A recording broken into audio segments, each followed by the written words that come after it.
Welcome back to the Crash Course Podcast. My name is Craig Crash Collins, joined as always by Brandon Scott, otherwise known as B. Scott. B. Scott is back from vacation. We're very excited about that because we have a lot to talk about. As you guys know, we are a day late because we had, of course, the national championship last night, Gonzaga and Baylor. We're going to talk about that. We're going to wrap a nice, pretty bow on the NCAA Tournament and what a great event that was. We're also going to talk the Mike Woodson hire at IU as well as Space Jam 2. So basically, B. Scott, what we're saying is there's a lot of hoops to get to tonight.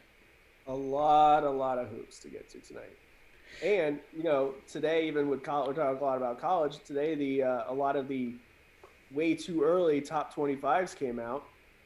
I'm going to put my Homer hat on here real quick, but I'm just going to say every single one of them had Purdue as a preseason top 10, if not a top 5 or a top 3. ESPN had Purdue coming in at number 3 in the way too early top 25, but as they also said, things will shuffle around due to transfers and everything like that as well. Yeah, so it'll be a lot of fun to get into that. And B. Scott, first of all, though, before we get into things, how was your vacation? Of course, you weren't on the podcast last week because to talk about baseball, but that's fine. You were off doing much fancier, much better, much more fun things. I was sitting on the beach drinking a beer, or at this time of night, probably a Manhattan at watching a show or something at a resort. So it was very relaxing. Yes, sounds like it was. Glad to have you back. Glad to hear you had fun, though, on your vacation. So, yeah, let's go ahead and dive right into things here. The last night was the end of the NCAA Tournament. Gonzaga against Baylor, 2 number 1 seeds. It's kind of funny that's how it turns out, just because, B. Scott, we talked about at the beginning when we were breaking down the bracket, we were talking about how, we were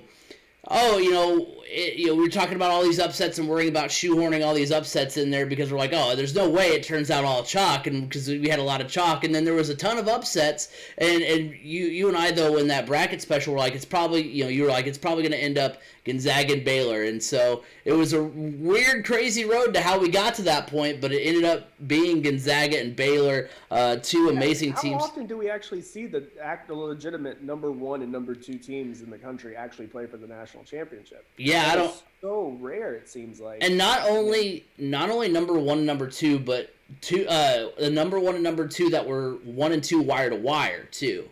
Like it's not like, oh well, they went into the tournament as the top 2 seeds. Like no, they were far and away the best 2 teams the entire season.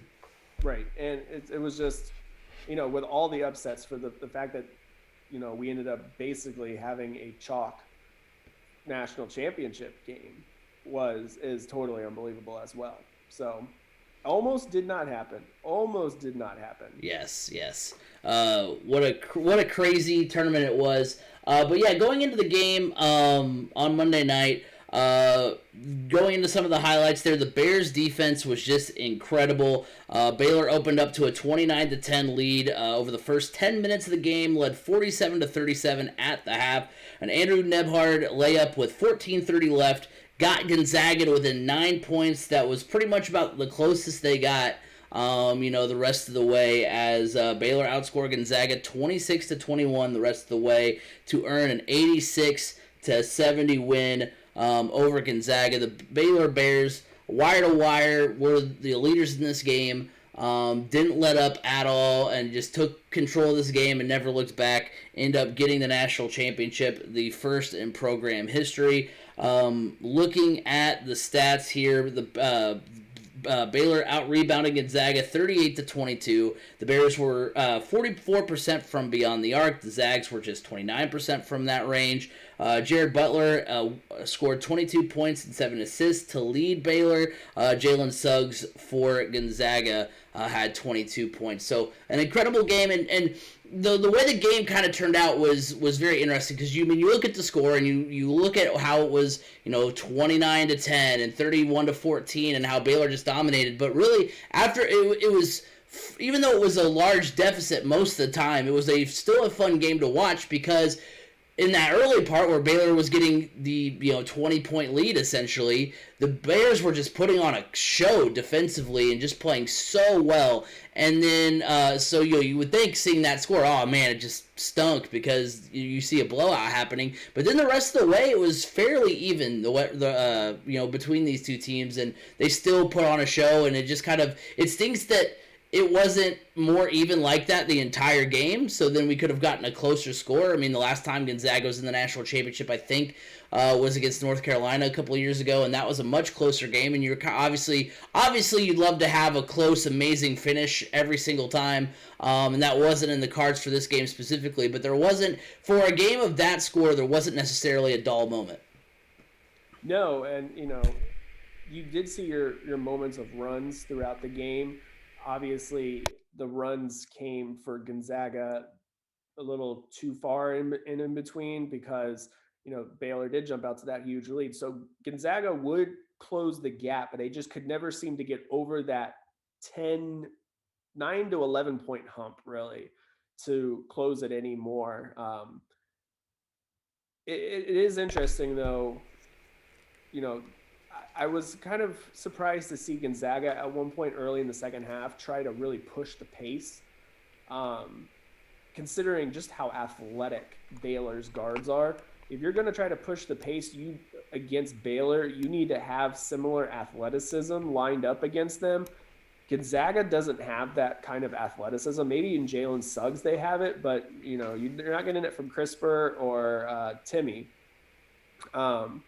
So I was a little surprised to see that because when they did start pushing the pace there early in the second half, they got sloppy with the ball. And, I mean, they were closing in on the Baylor lead. They got it down to 9, but then they started trying to push.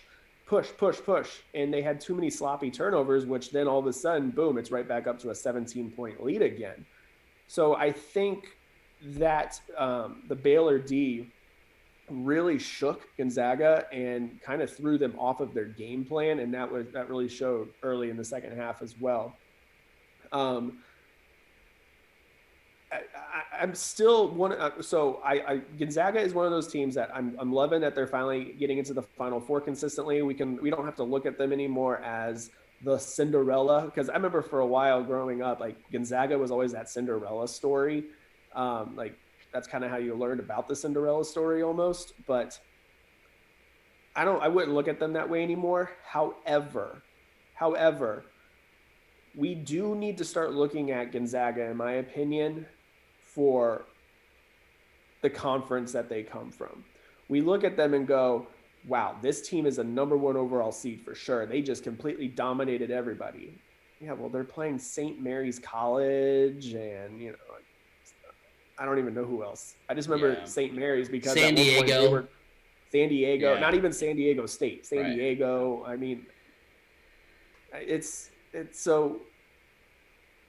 And I don't want to say like, well, they need to move conferences then, but maybe they do because they get to these moments where all of a sudden, bam, they run into somebody that has had big time game experience throughout their season already. And knows how to change their game on the fly. And I'm not saying, as a team that can affect the players. I mean, Mark Few's been around long enough and has coached in several big games now that he should know what to do. But the thing is, as a coach, you can change the game plan throughout the game. You can do that, but you can't truly prepare your guys for what that feeling is going to be like. I mean, it wasn't the normal national championship crowd or anything like that, but still, I mean, that's a big thing.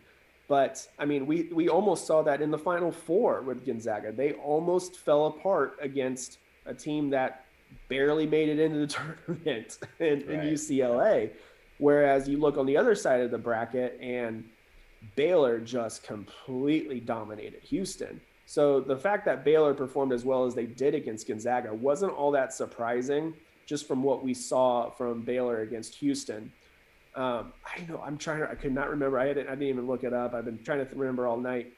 Who did Baylor have to beat in the Elite Eight? Let's see, Baylor. Dang, that's I feel like that was a close. I remember it was a close game. Let's see. It was a closer game. Yeah, to get like in the regional like final. Yeah, wasn't and I know they played Villanova the round before in the Sweet 16. in the Sweet 16 because everybody had Purdue versus Baylor in that one. But yeah, I can look that up right quick here because I feel like that close game in the Elite Eight kind of woke Baylor up, and they just became unstoppable at that point. It was like, okay, these guys are the real deal. I thought that overall, I thought it was a great game. I do believe one of these days Gonzaga is going to get over the hump. And what's surprising is this game was actually supposed to be played earlier this year in Indianapolis as well. We were supposed to see Gonzaga and Baylor, I think back in like November or December or something. And because of some COVID-related situations within, I think, the Baylor program at the time, they called the game off. So we almost saw this game in the same city just a few months ago. So we did get to see it finally, which was good. Yeah, I'm still looking it up here. They played Arkansas. They beat Arkansas. Yep. Arkansas, that was a fairly close one. But you know what? I'm super happy to see Baylor finally get there. They're one of those teams that you always go, oh my gosh, they're going to be a very tough out here as of late because they always seem to be very athletic. And then they kind of fold. So to actually see them make that run this year, that was good. And the fact that they're going to most likely be able to hold on to Scott Drew is even more unbelievable as well. Because I mean, the North Carolina job opened up, and everybody goes, "Ooh, that could be Scott Drew written all over it." And then they go, "Oh no, we're going to hire from within with Hubert Davis, good old Hubie Davis." And it's like, oh, okay. Baylor dodged a bullet there. Gonzaga potentially dodged a bullet there. But, yeah, it was fun just to see two different teams. Yeah. Really. You didn't see your typical – there wasn't a Duke. There wasn't a Kentucky. There wasn't a North Carolina or a Villanova, anything like that. It was two very different teams. And it's very similar to what we saw in the last Final Four as well, even though Michigan State was there. They're, a typical Final Four team. But see like Auburn and Texas Tech and Virginia, that was pretty cool. So this year to see like Houston, Baylor, I mean UCLA, I guess it could be one of those teams that you can typically see in the Final Four, and then Gonzaga is starting to become that way. So it was good. Overall, I was very impressed, very pleased with how the game unfolded. I wish it would have been a little bit closer, truly. And I'd loved to probably seen Gonzaga win it more so than Baylor, just because I think Mark Few is one of the best and one of the most, also at the same time, most underrated coaches in all of college basketball. And I would love to see him get one someday. Oh, yeah, for sure. And, you talk about Scott Drew. I mean, I didn't realize Scott Drew had been there since, like, that whole scandal back in 2003. I didn't realize I had no idea. I felt like he's only been there here recently. Yeah, that's kind of what I had thought, too, because, I mean, we're not – shocker, we're not super, like, diehard Baylor fans. So we were like, wait a minute, was it? I thought Scott Drew had taken over relatively recently, because when I saw, when Jim Nantz made the call of, like, the rebuild or whatever, I was like, I mean, didn't he take it? Wasn't Baylor, like, a pretty solid team, here as of late? But, I mean, you look at what he was able to do. I mean, took over the team in late 2003. First 20-win season came in 2008. They were the 2013 NIT champions, and from that point, over the next 8 seasons, they make 6 tournament appearances. Would have been 7 last year if there had been a tournament. 2 Sweet 16s and a national title. I mean, and so what a run by Scott Drew. We talked about the fact that these two teams were the number 1 and number 2 teams all year, and talk about what Baylor's been able to do. I mean, if Chris Beard can do at Texas Tech. Or do at Texas what he did at Texas Tech, then the Big 12 is going to be fun to watch with Baylor and Texas and Kansas and so that statement makes zero sense to me. What? If he can do at Texas what he did at Texas Tech, then the Big 12 will definitely be fun. But wasn't the Big 12 already fun with Baylor, Texas Tech, and Kansas? Right, but what I'm saying is that, like, those are 3, like, I don't know, Texas. I think Texas Tech can sustain Like if Texas Tech can sustain without Beard, that would be great. But I don't think they can. But I just think Texas. I think Texas hasn't been a good program in a long time, so it'll be fun to see them kind of get back into the ranks a little bit. I can't even remember the last time. Kevin Durant. Right. Maybe, but otherwise, I mean, even then, it was like, okay, right. You have a good player, but they weren't like banging down the doors of the Final Four or anything. I mean, they've been to a Final Four. Yeah. I'm pretty sure. I can't remember when though. But you talk about. Yeah, I don't remember. But speaking of conferences, though, I do think it's interesting that you talk about Gonzaga potentially, would need to potentially move conferences to kind of get, to play a little bit tougher competition because you are right, but really the only option, and it would be really entertaining to watch, would be the Pac-12. But you wonder because you think about how football conference realignment shaped basketball. We kind of talked about that a little bit during the college football season. There's some schools that have changed conferences. I mean, ACC, Louisville hasn't necessarily been what it's been or was in the Big East. Obviously they won a national championship when they were in the ACC. But that was shortly after the Big East. Was it?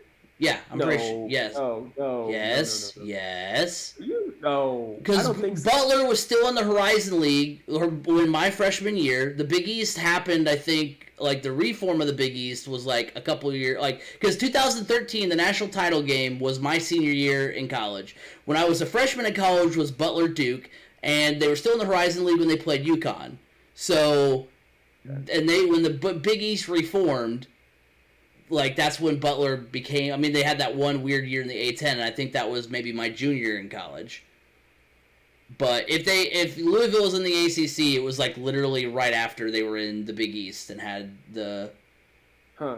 But that was when. It feels like Louisville's been in the ACC longer than that. I don't know why. Right. Well, Louisville's still a good program, but also Louisville and Syracuse aren't what they are, or aren't what they were in the ACC as they were in the Big East. Which is surprising because at that time the Big East was a very, very, very good basketball conference. I remember the Big East tournament was one of the best tournaments to watch because it was 4 days of just intense, incredible basketball, whether it was Pitt, Louisville, UConn, right. or West Virginia, or Syracuse.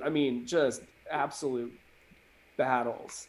Well, and Pitt's another great example of a team that's not been very good since the Big East. I think the Big East was, because it was such a good conference and such must-watch basketball, and was truly if you were from that region and wanted to be put on a grand stage in college basketball, you went to the Big East, because now you're having to recruit against Duke, North Carolina, now Virginia. I think it changes the game a little bit when you're just 3 schools randomly plucked from that conference and going up against. Not like they're geographically out of place, and they traded one really good basketball conference for another.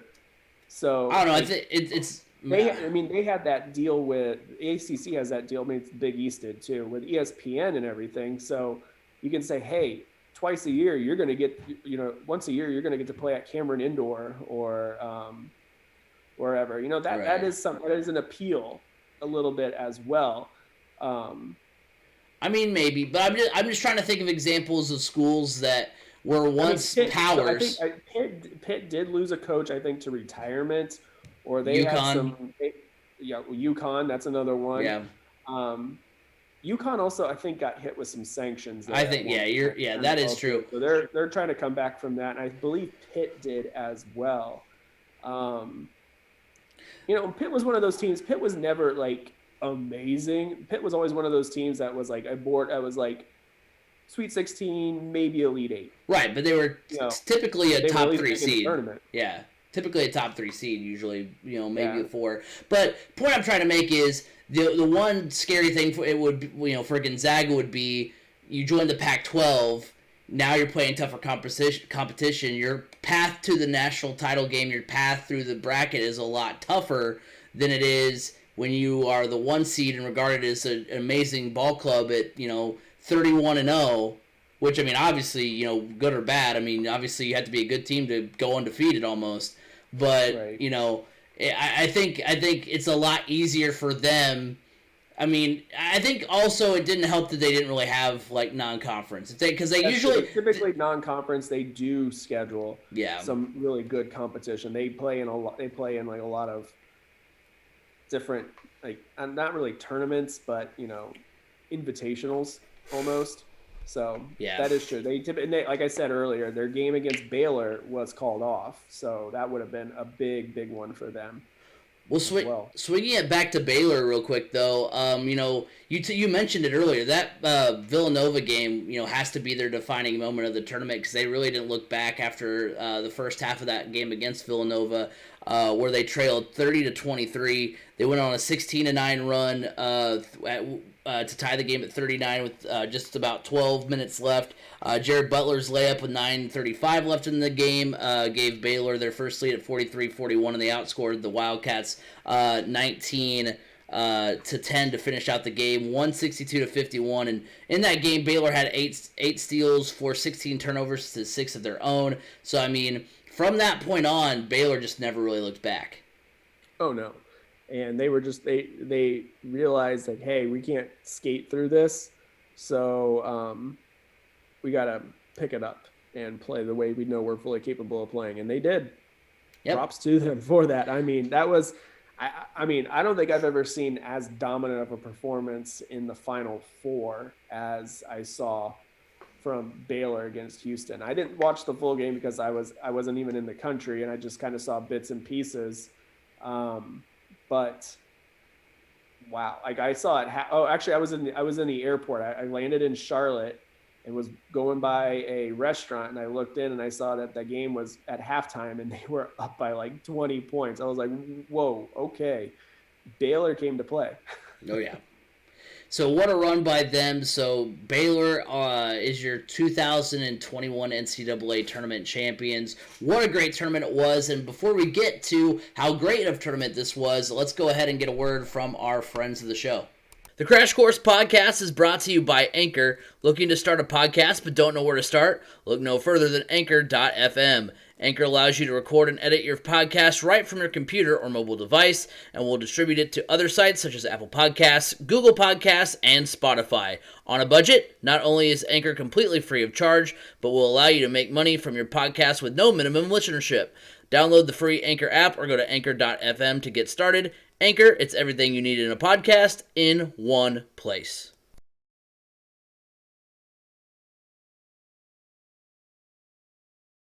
Are you tired of your same old lunch hour of sitting and scrolling through your apps on your smartphone?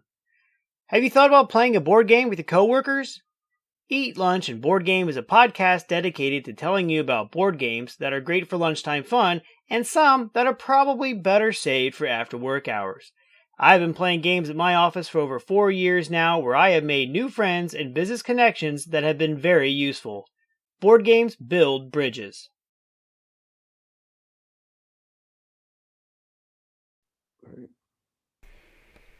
So this year's NCAA tournament was one to remember. It was a lot of fun, a lot of upsets. You talk about Oral Roberts. You talk about another great run by Loyola Chicago. You talk about Abilene Christian. A lot of great moments. Of course, we just did a lot of conversation about Baylor Gonzaga. So looking back at this year's NCAA tournament, what kind of is our favorite moment? For me, I'm gonna go with UCLA. I was talking to you, B. Scott, during the break about how we always kind of crap on the Pac-12, and I feel bad. I feel like, and I was like looking for a moment, and I was like, well, Loyola is kind of actually becoming like Gonzaga Junior. Like, not obviously they're not like anywhere close to what Gonzaga is now, but they're starting to run along that same path of like. They were a Cinderella. No one really knew who they were, and now they're starting to become more of a staple over the last couple of tournaments. So we'll see if that carries on. And then I was going to talk about Oral Roberts, but that's kind of the easy way out. Abilene Christian only made it past the one. I mean, it was a great win still over Texas, but they only got the one upset win. So I was like, yeah. I mean, yeah. We just talked about Texas, so. not a good look for them. But let's. Oh no, I said North Texas. North Texas, yes, sorry. North Texas win over Purdue. Because just Purdue was just an absolute imposter in the tournament anyway. But no, hey, some people actually had them picked for deep runs. I had them picked. Oh, I think we both had them playing Baylor. Yeah. But no, so I wanted to go with UCLA. We always give the Pac-12 a lot of grief, and I wanted to shout out the Pac-12 who only had 4 teams. I mean, we talk about the Big Ten and the ACC and all, they all have big numbers as far as teams that they get into the tournament. I mean, the Pac-12 had 4 teams. All of them made it past the first round. I think we had 3 in the second weekend with USC and Oregon. The only reason why, and UCLA, the only reason why we didn't have them. Oregon State. Oregon State. I forgot about them too. So I think we had 5 teams then, because you had Oregon State, UCLA, USC, Oregon, and Colorado. So you had 5 teams. They all performed really well, and obviously one of them made it to the Final Four, and that was UCLA. I mean, and you talked about it. You think about UCLA being one of those blue bloods and those staples, but really they haven't been that in a minute. The last time UCLA was in the NCAA tournament was 2018. They were also an 11 seed playing. That long ago. Well, right, but it seems like an eternity ago. It does, but I was gonna say I have a whole story, B. Scott. I have a whole narrative. Yeah. No, but yeah, you're right. It wasn't that long ago, but it does feel like, 2 decades ago. They were also an 11 seed playing in the first 4. They lost that year to St. Bonaventure. They most likely would have been in the 2020 NCAA tournament in their first year under Mike Cronin. They finished second in the Pac-12. They were projected as a 12 seed according to Andy Katz. You look at the last time they were in the Final Four, 2008, when they had Kevin Love and Russell Westbrook. How did that team not win a national championship? Right? Well, I mean, the team that was in their way, do you have any guesses? 2008? Don't. I can see it. Memphis and Derrick Rose. Right. Yes, that you're the outline, so you should know the answer. Technically, because Derrick Rose wasn't even eligible for that game. True. That's the last time they were there. They lost 6 of their last 9, including 4 straight heading into the NCAA tournament. They did lose in the Pac-12 tournament to Oregon State, who eventually won the Pac-12. And in the 2021 tournament, they defeated Michigan State in the first 4, who a lot of people had as a sleeper to go deep into the tournament. A lot of people thrived off of the UCLA being a story this year, because they're like, oh well, I originally had Michigan State, but UCLA is now carrying the bracket because they're going really deep into the tournament. They beat BYU and Abilene Christian to advance to the Sweet 16, and they beat Alabama by 10. Number 1 Michigan by 2 en route to the Final Four, and then of course losing to Gonzaga in an instant classic game on a buzzer beater in overtime. So I mean, what a run by UCLA. I think this is a team that I don't know how much talent they're bringing back. They should be bringing back most of it. Right. So I mean, heck, they actually remember how I mentioned those way too early top 25s. A lot of them have UCLA at 1 or 2. Like in the nation? Yeah. Whoa. Some of them. Okay. I think that's a little bit. That's a little bit high. Yeah, it's a little high.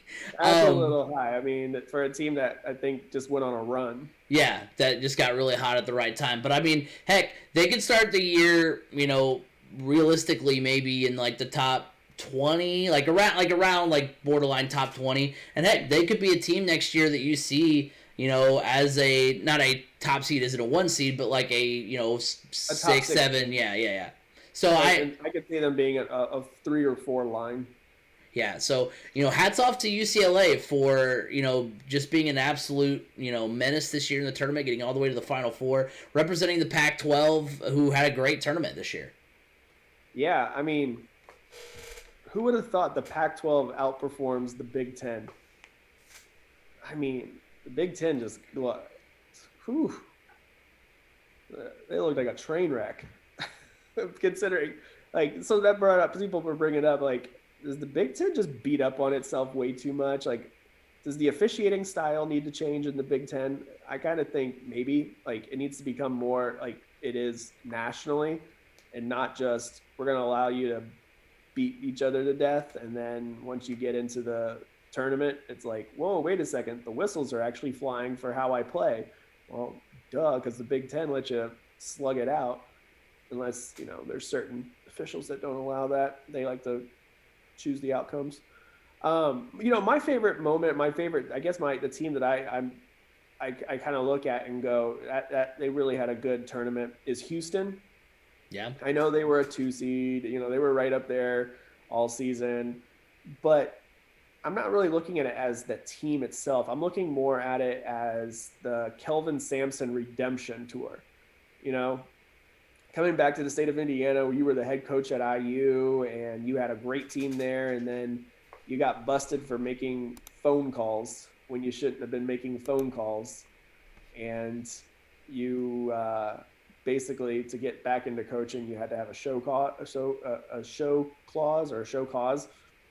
And, he had a rough go of it there, but he got back in at Houston, got that program going again, and, got him to the Final Four. So, and to be able to do it in the state of Indiana was kind of a double barrel salute to the Hoosier State, kind of felt like. Didn't they play some games in Assembly Hall too? I believe he did, yeah. Yeah. Even better. But, that's kind of like, UCLA and Michigan State played at Mackey Arena. I thought, hey, that's going to give Michigan State the advantage there because, they know Mackey Arena. That's good for them. But I guess I was wrong there. So, yeah, Houston, I really like the run Houston put together. I like the fact that, this year it wasn't all about the same big conferences, really. It was, like I said earlier, it was just, it was fun because there was so many just different teams. I guess, when we don't see Duke in it and you don't see Kentucky, it was a lot of fun just to, see these other teams have their time in the sun as well. And I'm glad that we actually there was fans that were able to attend. I know they didn't do the whole big arena or big stadium for the Final Four. They just used half of it, but it was still just a cool event. Having fans there, they had the cardboard cutouts and everything. So that I think overall, just the whole tournament was great to be able to actually put it on and people got to experience it. But Houston was my team of the tournament. Well, and you talk about, having fans there and everything like that, and, the whole event of it all, and that kind of gives us a good segue into hot or cold, which is the NCAA tournament should be held in one city/state every year. B. Scott, I know you're going to tell me the logistics and why it doesn't work, but I think... Well, I'll start off by saying this. This is going to be warm because the assistant vice president, I believe is his title. Well, the guy that basically oversees college basketball, Dan Gavitt, had a post-tournament press conference today, and this question was brought up to him about everything being in one city or state for the tournament, and he said this is something that we want to look at going forward, whether maybe not for the entire tournament, but for larger sections of it at least, and having it in one central location. So, yeah, I think I'm for it, but I'm also a little against it as well. So I'll let you go ahead and give and I'll give my full. Well, see, because I figured, the reason why it probably wouldn't happen is just, hey, you know what, we make more money and make more whatever by having, the West games like out west, having the East games out east, having it at the Barclays Center and having it at the, in Vegas, and having the tournament in all these different venues across the country, is more fruitful for the NCAA tournament, or, is better, for these kids who are traveling. But I think, because I mean, obviously they weren't allowed outside of Indianapolis, right? Like they didn't go home in between weekends or anything like that. No, so they actually set up, like within the convention center, there was places set up where these guys would go in and they would do their online courses, and there was everything they needed was right here. They unless you were eliminated, you stayed. Yeah. So So I mean, because I mean, obviously, when you're going to some of these venues, they fly out to one place for a week and then fly back, and then they fly out to another venue and then they fly back, and then they fly to the Final Four. So I mean, I don't know if you would do that in a non-COVID situation, or if you would just block off those 3 weeks and have the students do their work in that one venue. So I don't know how all that would work out, but I mean, this was a really unique situation, albeit a necessity for COVID purposes. And it would be fun to see what potentially a one city tournament could do in a non COVID situation, like the potential that you could see it kind of become an event. In a way, it kind of reminds me a little bit like the Olympics in a way, where you can create kind of a great a great aesthetic and great events and great all that kind of stuff with it being only in one area. Now, of course, you would kind of, I think, you can broaden that. You can maybe be like, okay, well, the South is going to be an all one venue, or the East is going to be an all one venue, or do it like next year it's going to be the Final Four is going to be New Orleans, so you could have it done in like this, like, okay, the East is going to be at the biggest venue like on the eastern side of the state or something. Like, you could still make it by division or whatever, but I mean, you've got you got the I forget where the Pelicans play. What the I think it's like the Smoothie. It's like, oh my gosh, you used to work for this company, Smoothie King. No, I work for Jamba Juice, but yeah, that's right. But yes, along the same lines. So I mean, you got the Superdome, you've got LSU, you've got Tulane, Louisiana Lafayette. Like, you have several D1 schools that you could put this venue on, where you wouldn't feel like you're doing, you're playing in a small arena or anything like that. So you could definitely still do it, at multiple locations. So I think it would be interesting to like look and see. I think doing it in one state is a lot more realistic than doing it in just one city, because I mean, it's kind of how they did it here. It was technically one state. That's true. Yeah. You got down into smaller, once you got down into the later rounds. I mean, if you look at it, Sweet 16 and the Elite 8 and everything was played just at Lucas Oil Stadium. Yeah.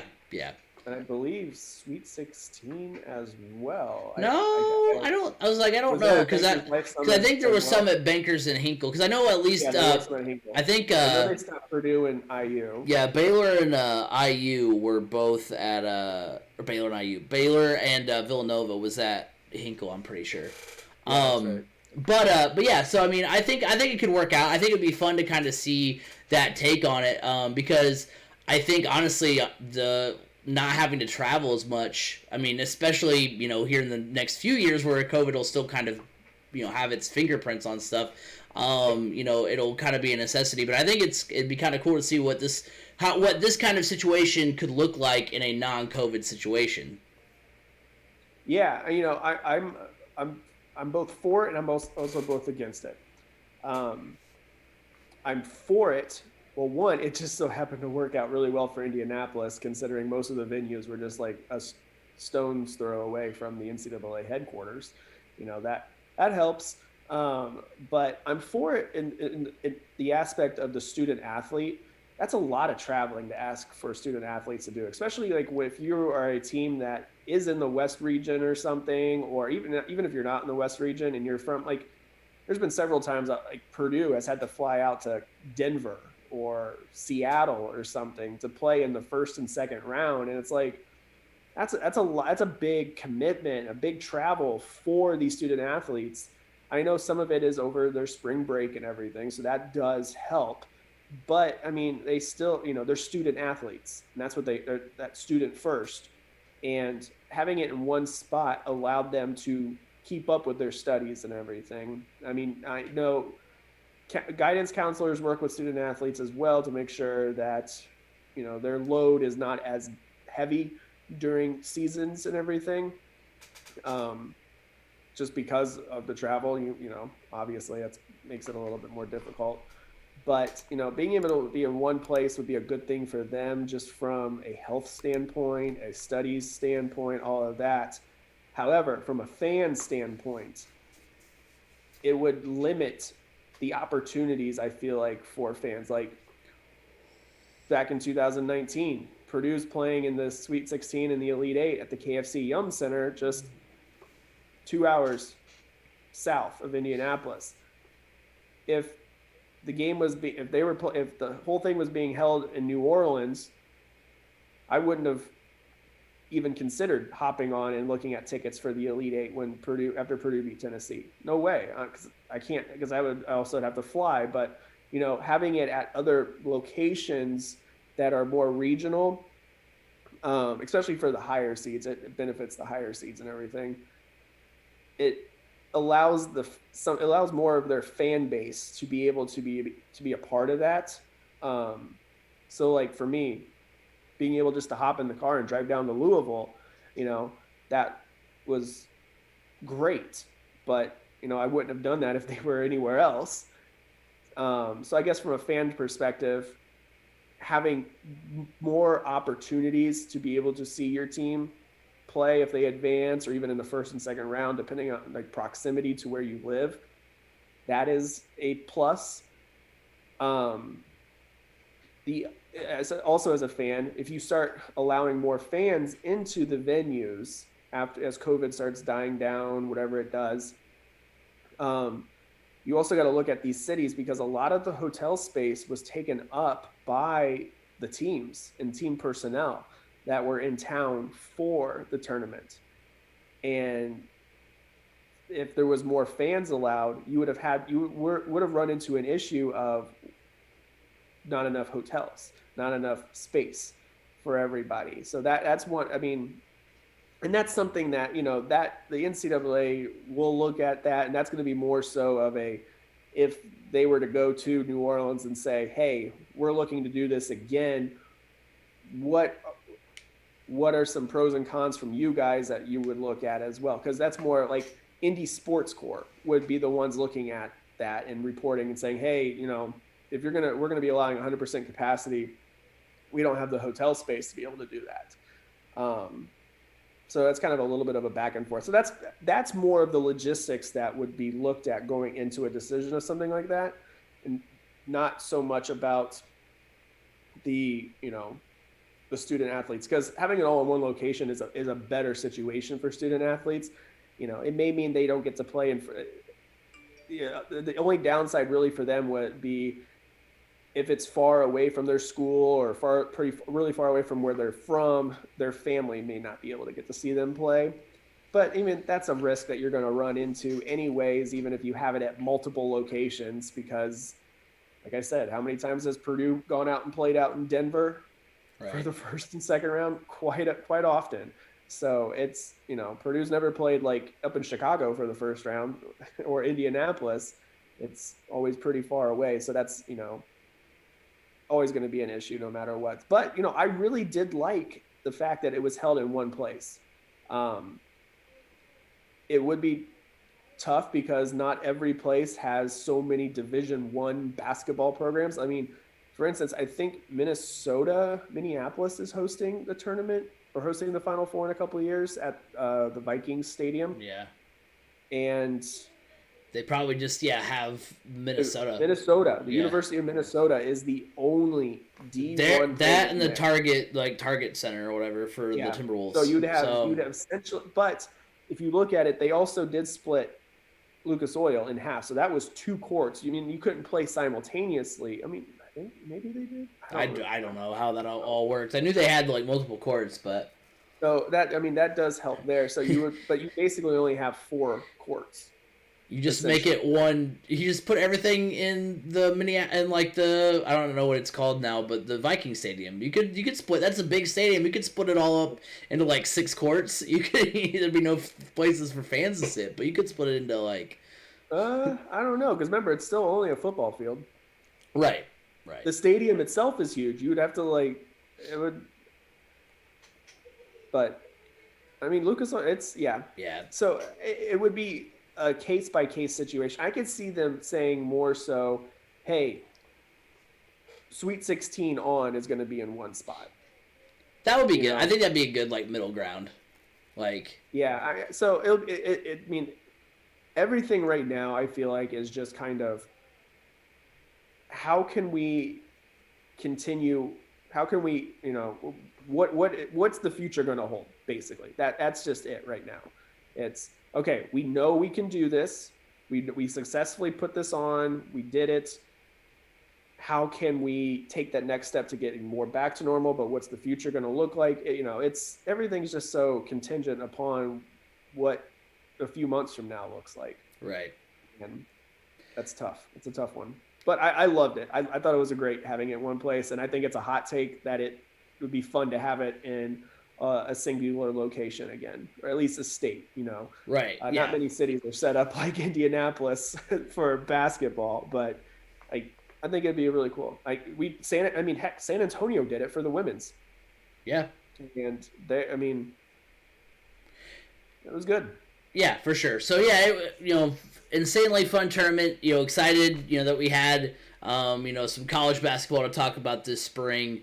So yeah, amazing NCAA tournament. It'll be interesting to see if they do end up having it in, kind of use this year as a template for tournaments going forward. So a couple more basketball topics to touch on here before we wrap up tonight. Moving on now to IU. They hire their new head coach, Mike Woodson. He was hired last week on the 29th. He has added Thad Matta and Dane Fife to his staff. He did play under Bobby Knight, so that's the one big massive check mark that IU fans were hoping to get. And my reaction to Mike Woodson being named head coach is just kind of meh. Like I knew they weren't gonna get like the big name. You and I both talked about the fact that they're not gonna get like that big, shiny, sexy hire that everybody in Bloomington seems to think they're gonna get. But I honestly think if you're gonna hire Mike Woodson, you might be, because he has coached before, albeit not in college, and he existed under Bobby Knight. Like I don't know how good of a player he was. I don't know. I don't want to undersell what he was. Apparently, I didn't know this. He's from Indianapolis. Yeah. Oh yeah, he went to Broad Ripple. I did look at that when I was looking at it. Apparently, like outside of like Oscar Robertson, like he was one of the best players. Yeah, coming out of Indianapolis. So I don't want to undersell like what he was like basketball wise, but yeah, I mean, I think he was like one of the better players on that undefeated 76 team. So he's a big name as far as like IU fans are concerned because of that reason. But at this point, I think Dane Fife honestly would have just been the better hire, and especially if he was going to end. Like, it's kind of funny. He ended up on the staff anyway. Right, exactly. So it's funny to think about that because you think, okay, well, Dane Fife was an assistant under Tom Izzo. So I mean, there was obviously I don't know if he was. I mean, Tom Izzo. I don't know how old he is, how much longer he was going to coach. So I don't know if that's one of the situations where like he wanted to become the next head coach after Izzo left. That's what I think a lot of people were assuming. Like, oh, he's not going to IU because he basically is the coach in waiting at Michigan State.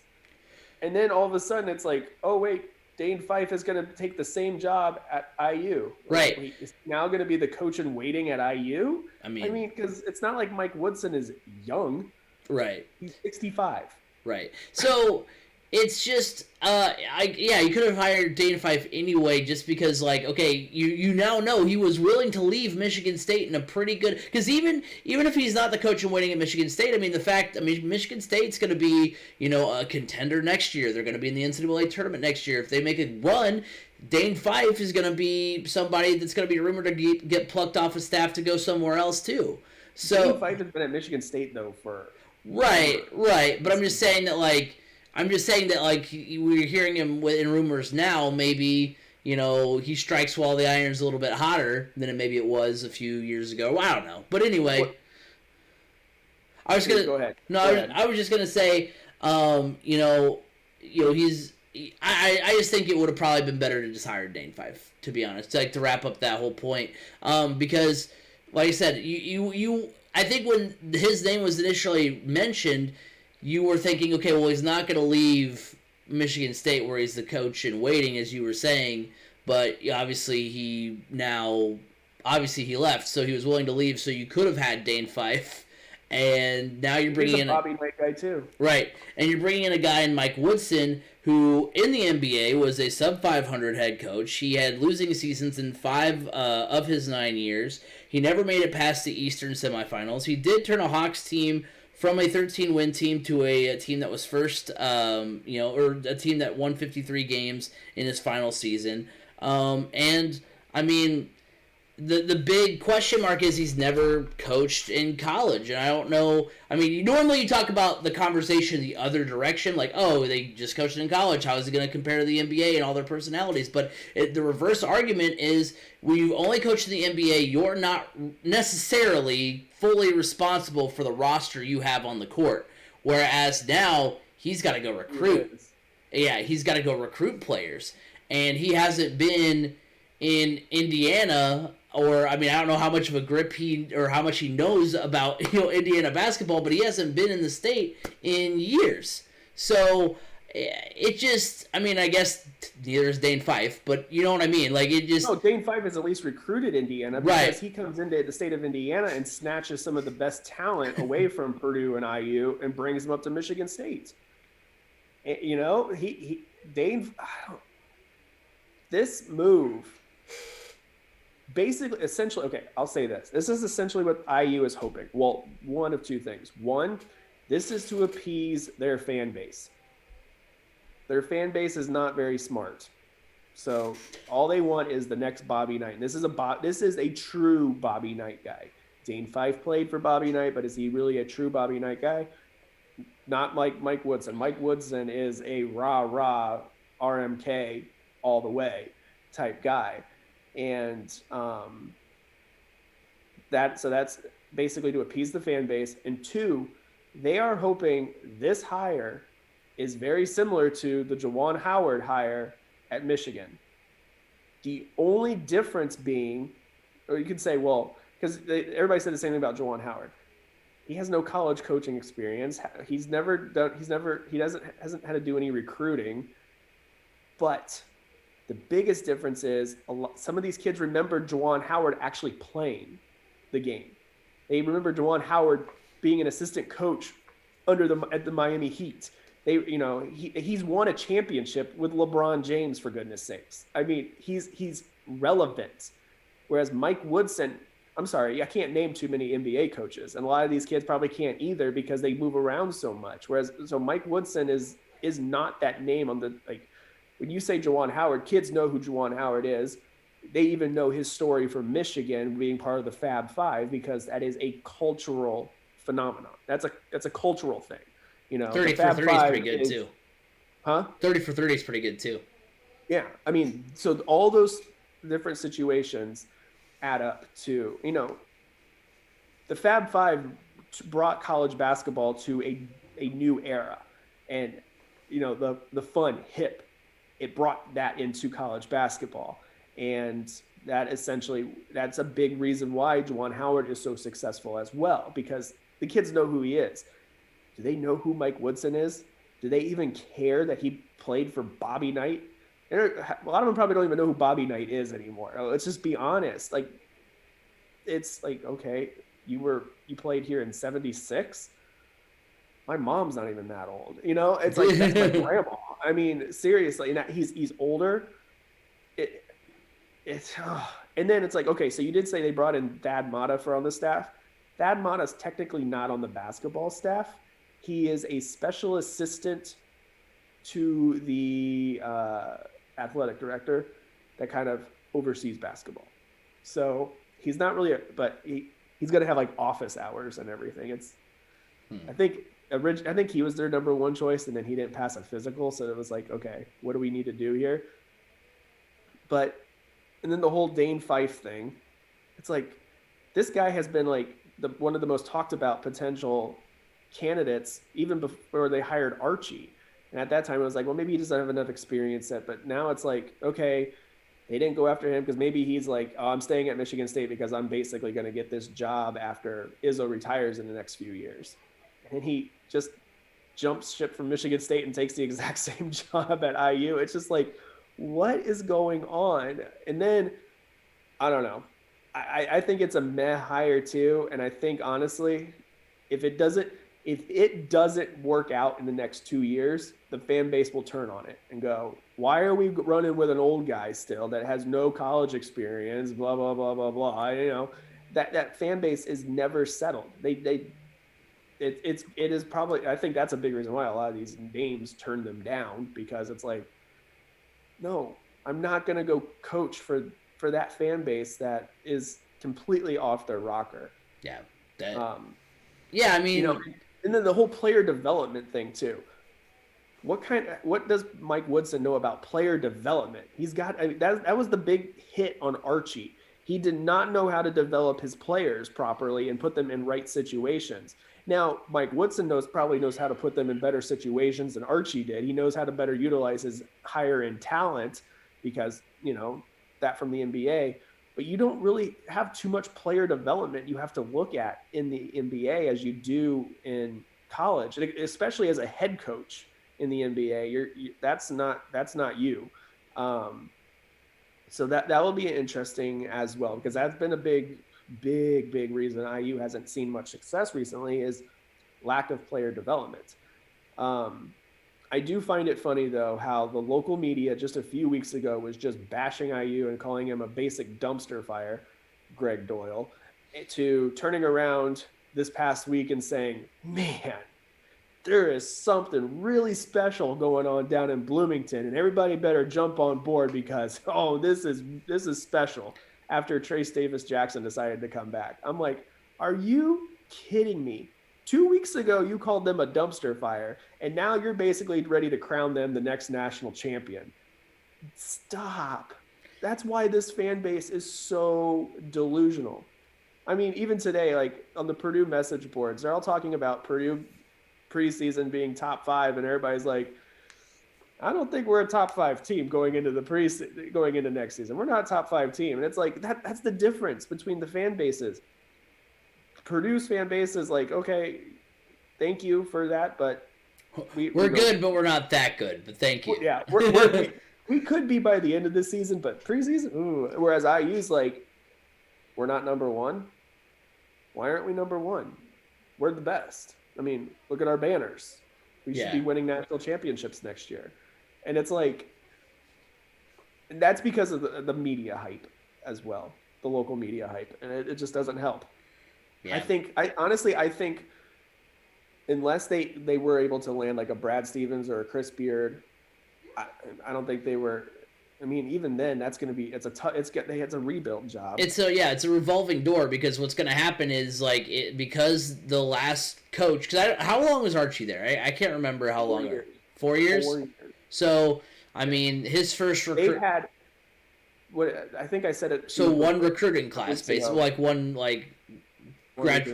recruiting class is gone. I mean, I don't know how many of them went freshman to, senior, but I mean, right. So, I mean, that's the thing is that you're just going to get the old, roster and players that the last coach wasn't able to, make do with. And so it's just going to be this revolving door of they need to find someone, and who knows, maybe you're right. Maybe you're on the right track in the sense that maybe Dane Fife is here to kind of be under Mike Thompson's tutelage, and maybe Mike Thompson can get Mike Woodson, can get the starting little bit of a run going, and then Dane he retires, and then Dane Fife takes it the rest of the way. Maybe that's I kind of feel like, honestly, I feel like Mike Woodson's going to be the face, and Dane Fife and everybody else is going to be the ones pulling the strings. Right, so that's what I'm saying is that Mike Woodson's the one they're going to plot out there to appease the fan base while everybody else is doing the heavy lifting behind. But they need to give somebody a good 5 to 10 years. Are you really going to give Mike Woodson at the age of 65 that long? But that's what I'm saying. Unless the only way that this kind of works out is if, in my opinion, because I don't think they're gonna try to pull one from Purdue's playbook. They're gonna have Mike Woodson there coaching, and then in a couple years they're gonna name Dane Fife the coach in waiting. They did that with Matt Painter, and they brought Matt Painter in as the coach in waiting under Gene Cady, and then Gene Cady phased out, retired, and Matt Painter stepped right in. But that's what I'm saying is so that way they the only way this works out is if it's that kind of situation, because you're just going to keep doing this vicious cycle of coach comes in, recruits some of his guys, you fire him before he has even one recruiting class done, and then, it's just the rejects from that roster that the next guy inherits, isn't able to do anything with it, and then he's fired too, and then it's just this, back and forth. Because, I don't know how long Tom Crean was there, but the end of Tom Crean's run, he was, he wasn't still winning. He was tired of him. He wasn't winning enough. Yeah, exactly. Tom Crean had this team, in a pretty good spot. They weren't contending for national championships, but they were consistently up in the top 5 of the Big Ten, and that's not an easy thing to do. Right. But honestly, the thing is, for me, when I look at what Mike Woodson's coming into and I look at IU, they were bad under Archie Miller. They were bad. Archie Miller was in way over his head.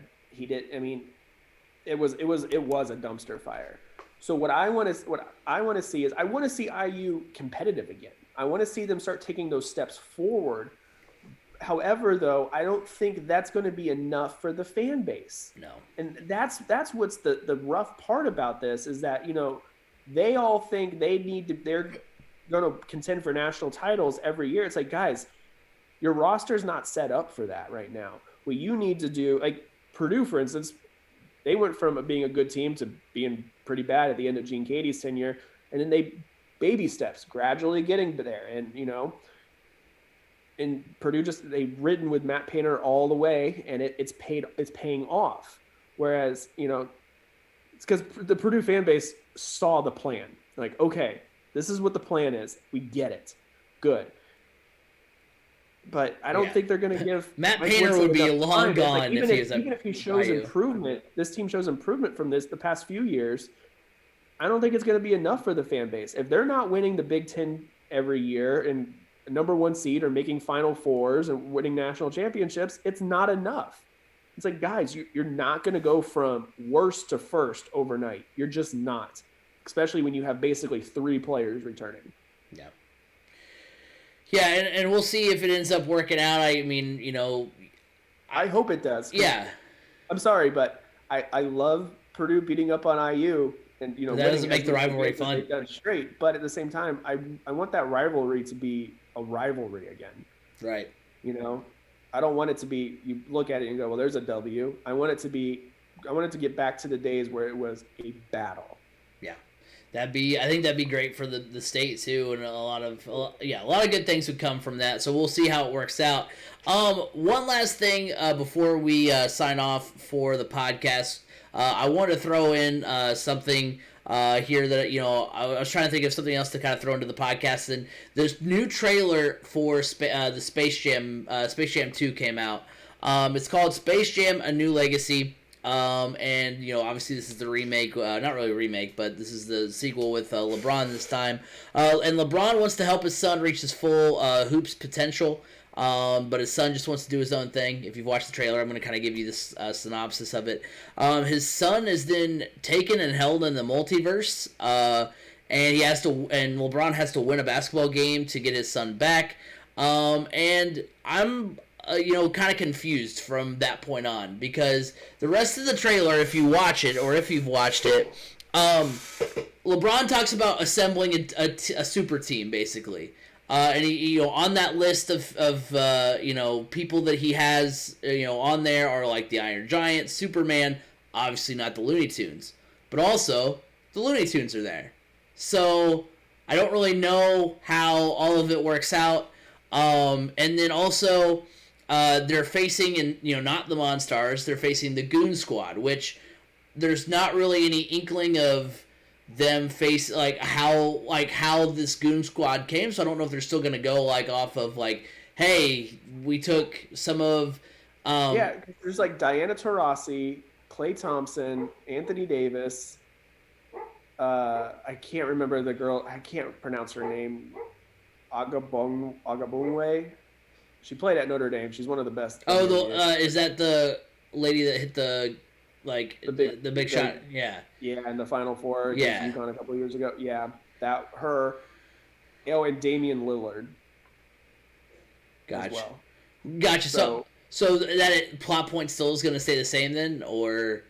I don't know if they steal the powers from those guys or if they're just kind of like created after those people. Gotcha. I think they're actually voiced by them. Gotcha. As well.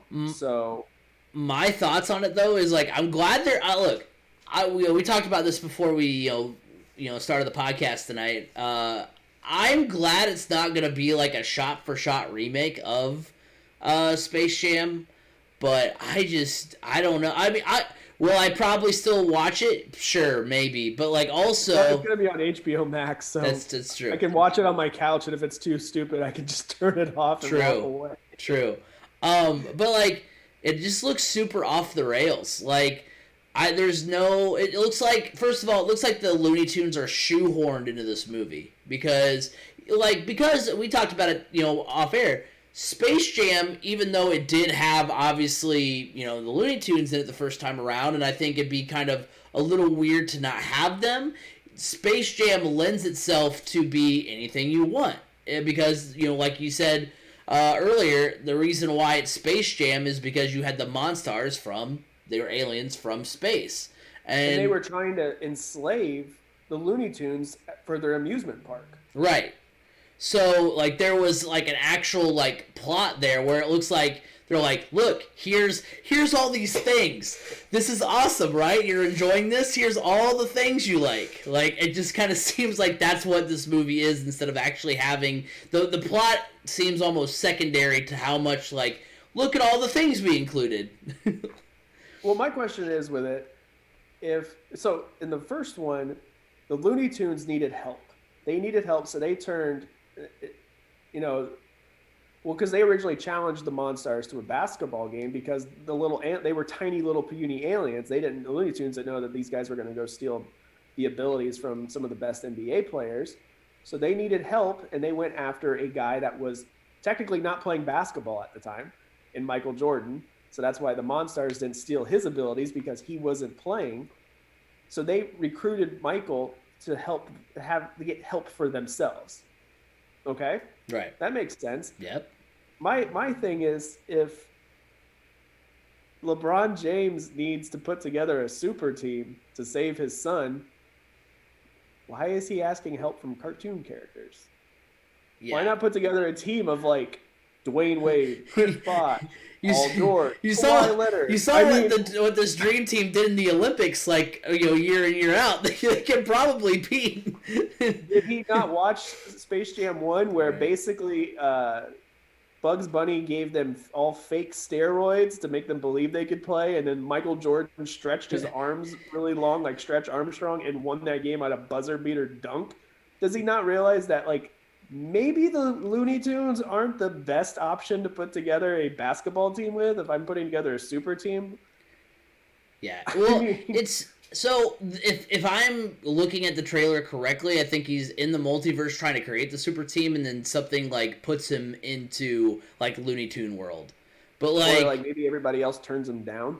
Maybe, but the Iron Giant's on that list, and the Iron Giant's on that list and is like further into the trailer, like at the game. So maybe he turns them down and then is like, I'm still gonna watch. I just don't want to play. Yeah, I wasn't interested. I'll watch. I just don't want to play. It doesn't make sense. Like, if he has to put together a team, why not put together a team of actual basketball players? Like, why? And then the second thing for me, it is way too NBA 2K-ish. Yeah. Like, too much color, too much just out of this, like, I don't know. I feel like if you have epilepsy, please do not watch this movie because you may be prone to have seizures. I mean, it's just way too out there. Now, I did mention this to you off air. I do like the idea some fans have put out there of an idea for Space Jam 3, going away from the basketball idea, going to football with Tom Brady.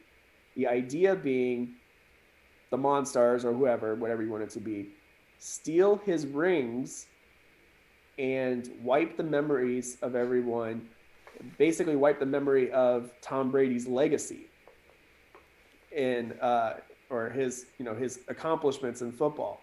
And they tell him in order to he can get it all back. I don't know. You can have two choices. You can come play for us, or you can beat us in a football game, and all of this will come back to you. And then he has to put, and then a football game ensues to do it. But I guess the more I think about it, I'm like, isn't that very similar to what we're seeing here in Space Jam 2?